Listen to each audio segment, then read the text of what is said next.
At Thanksgiving, my mother tapped her glass, smiling the way she always did when she wanted the room to look at Eliza. "Sister's wedding was great," she said loudly. "So, Clara, when's yours?" A few people laughed. My father kept carving turkey like it was urgent work. Eliza didn't say a word, just watched me, too. Still too careful. I set my fork down. "I already had mine," I said. "You got invitations." The room dropped into a silence so sharp it felt physical. Then my dad whispered, "We never got them." So I reached into my bag, and that's when everything they'd been hiding finally surfaced.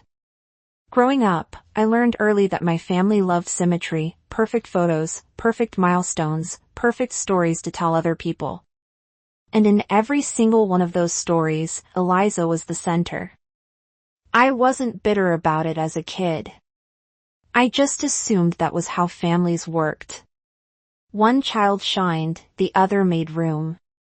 By the time we were teenagers, the pattern wasn't a pattern anymore. It was a structure, a system. My mother curated Eliza's life like it was a brand new showroom collection, dance classes, cheer tryouts, a whole gallery of awards hung in the hallway.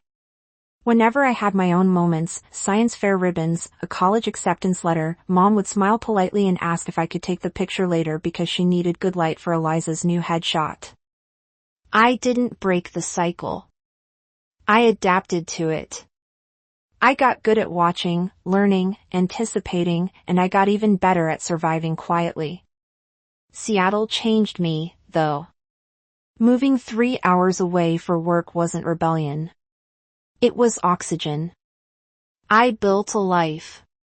A small apartment with tall windows, stacks of research notes everywhere, shirts that smelled like the coffee Oliver made every morning. My job analyzing water and environmental data might not impress the people my mother wanted to impress, but it mattered. It made sense to me. And Oliver, he saw me in ways my own family never even attempted.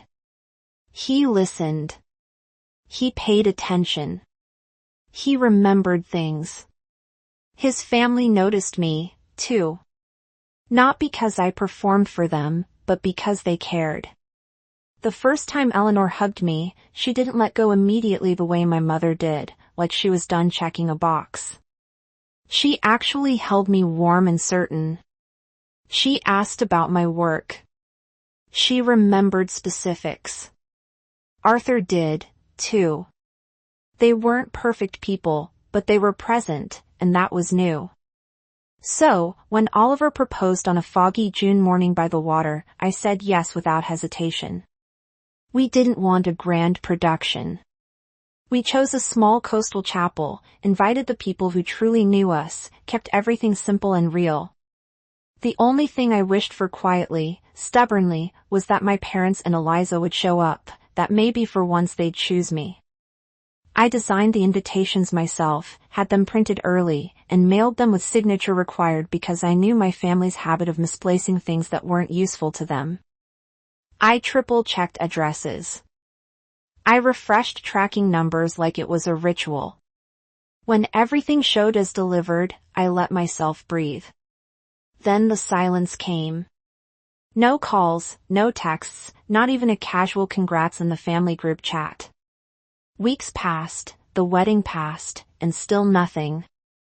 I told myself 100 stories to keep from facing the truth. Maybe the mail got mixed up. Maybe they were planning a surprise.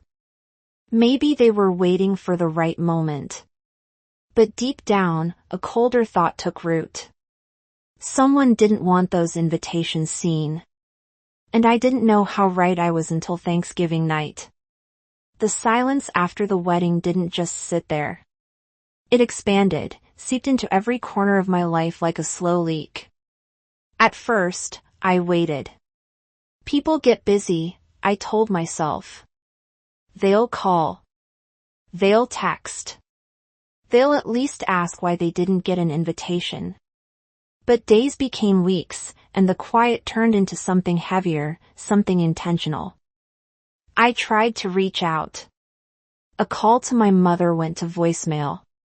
A message to my father got a polite, "I'll call later," which never came.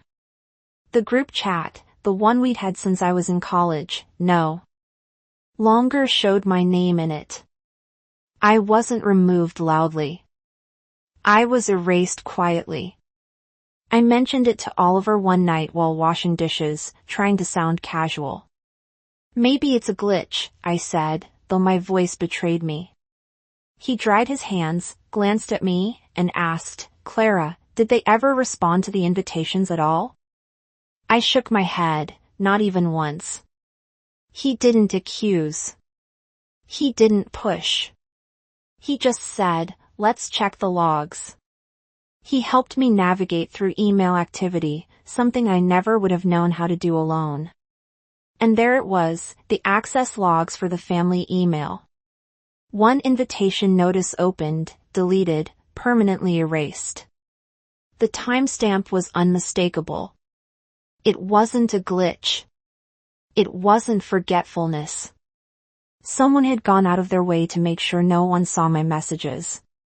The worst part, I already knew who. I could picture Eliza standing in the kitchen of our childhood home, flipping through mail like she controlled the flow of communication. She had always been the gatekeeper, the one mom trusted with her appointments, the one dad asked to sort the bills, the one who screened calls and decided what was worth interrupting dinner. If something passed through that house, it passed through Eliza first. The more I thought about it, the more the pieces aligned in a way that made my stomach burn. She was preparing for her own massive September wedding, 350 guests, designer gown, custom everything. Her entire identity revolved around the spotlight. My wedding, even small and quiet, had the potential to draw attention away from hers. And Eliza never shared attention easily. Still, I needed proof. So, I pulled up the tracking receipts. I'd saved 4 packages, for signatures, my name as the sender, their address as the destination, and the signature at the bottom. One I recognized immediately, Eliza's. I stared at the curl of her handwriting, felt my throat tighten. She hadn't just forgotten. She hadn't just misplaced them. She intercepted them. She made sure nobody saw my wedding at all. Oliver touched my arm gently. "Clara, what do you want to do?" I didn't have an answer right away. Anger would have been easier. Rage would have made sense. But what I felt was something deeper, something sharp and old, a familiar wound reopening. What do you do when the people you love choose not to see you? Thanksgiving was coming. I almost skipped it. Almost let them keep pretending I didn't exist. But pretending was what built this mess in the first place. So, I made a different choice. I went and I carried the truth with me. Thanksgiving always looked perfect from the outside, white tablecloth, polished silver, a candle in the center flickering like it belonged in a magazine spread. But the moment I stepped through the door, I felt it, that old unspoken tension settling over my shoulders like a familiar coat I never asked to wear. Eliza was already posing for photos near the fireplace. Her husband Gabriel adjusting her hair like they were shooting a holiday card. My mother fussed over the turkey, narrating every detail of Eliza's September wedding to anyone within earshot. My father poured wine mechanically, eyes already tired. Not one person asked how I'd been. Not one mentioned the wedding they all missed. I took my seat at the table directly across from Eliza. She didn't look at me. She didn't have to. Silence can be a performance, and she'd always been good at performing. Dinner began with the usual script, praise for Eliza's dress, her venue, her guest list, her connections. Every sentence was a reminder that they'd shown up for her over and over without hesitation, while they couldn't bother to acknowledge a single detail of my own life-changing day. Then my mother tapped her glass. "Sister's wedding was great," she said brightly, glancing at Eliza as if to confirm. "So, Clara, when's yours?" The table chuckled. Even the turkey knife in my father's hand paused like it didn't know which side to take. Eliza kept her eyes on her plate. Too still, too careful. That told me everything. For years, I would have laughed it off, let the jab slip. Under my skin, pretended it didn't hurt. But not this time. Not after everything they'd buried. I set my fork down gently. I already had mine, I said, my voice steady. 6 months ago. The shift in the room was immediate, like all the air had been yanked out at once. I waited a beat, let the silence land, then added, you got invitations. Forks froze. Eyes widened. My mother's smile collapsed. My father blinked like he wasn't sure he'd heard correctly. Across from me, Eliza's face didn't move. That was the tell, she knew exactly where this was going, and she couldn't stop it. Clara, my father said carefully. We never got any invitations. There it was. The lie, the familiar deflection, the story they'd rehearsed without even knowing they were rehearsing it. I felt something inside me settle. Not anger, not revenge, clarity. I figured you'd say that, I replied softly. I reached into my bag, not rushing, not dramatic, and placed my phone on the table. The screen glowed, reflecting in the stemware, the candlelight catching its edges like a blade. Every pair of eyes locked onto it. This was the line I'd never crossed before. The boundary I'd never drawn. The moment I stopped allowing myself to be rewritten. And as I tapped the screen to open the receipts, the truth rose in my chest like a tide ready to break. The moment my thumb touched the screen, the room shifted. It wasn't loud. It wasn't chaotic. It was quiet in the way storms get quiet right before they level a coastline. The receipts opened in a neat little list. 4 deliveries, 4 signatures, all marked received. I zoomed into the first one and rotated the phone so the entire table could see. The looping confident signature at the bottom was unmistakable. Eliza. My mother gasped softly, her hand flying to her mouth. My father leaned forward like he needed to see the truth up close or it wouldn't count. Gabriel stiffened in his chair, his eyes darting from the screen to his wife like someone had suddenly spoken a language he didn't know she understood. Eliza didn't move. Her face didn't even twitch. I could feel my pulse in my fingertips, but my voice came out calm, too. Calm. These were delivered April 23rd, I said. All 4 invitations signed for by Eliza. Dead silence again. But this time, it wasn't surprise. It was exposure. Clara, my father whispered this. This must be a mistake. It's not, I said, swiping to the next screenshot. This is the tracking log from the Postal Service. Priority mail. Signature required. All confirmed. All delivered. I paused, then added quietly, and all intercepted. My mother shook her head. No. No. No. That makes no sense. Eliza would never. Oh, stop. I said gently. Not harsh. Just done. You keep saying what Eliza wouldn't do, but you never look at what she actually does. That landed. My mother froze. Gabriel finally spoke, his voice low. Eliza, did you sign for these? Eliza blinked. Not slow, not thoughtful, but mechanical, like she was trying to reboot her expression. I don't remember. Maybe sometimes I grabbed the mail, but I didn't see any invitations. I stayed quiet. I'd learned a long time ago that silence is sometimes louder than any accusation, so I let it sit. My father, staring hard at Eliza, now said, you didn't see 4 packages from your sister around the time you knew she was engaged. It's not my job to track everyone's mail. Eliza snapped back, the first crack in her composure, sharp enough to cut. It was the wrong move. My mother reached toward her. Sweetheart, no, I said, my voice still calm. Let her talk. She's been talking for years. Eliza glared at me. What's that supposed to mean? I didn't answer the question. I swiped to the last screenshot, the email log Oliver helped me access. This, I said quietly, is the activity log for the family email account. The wedding announcement email I sent in April was opened from this house, then deleted immediately. My father's jaw tightened. Who has access to that account?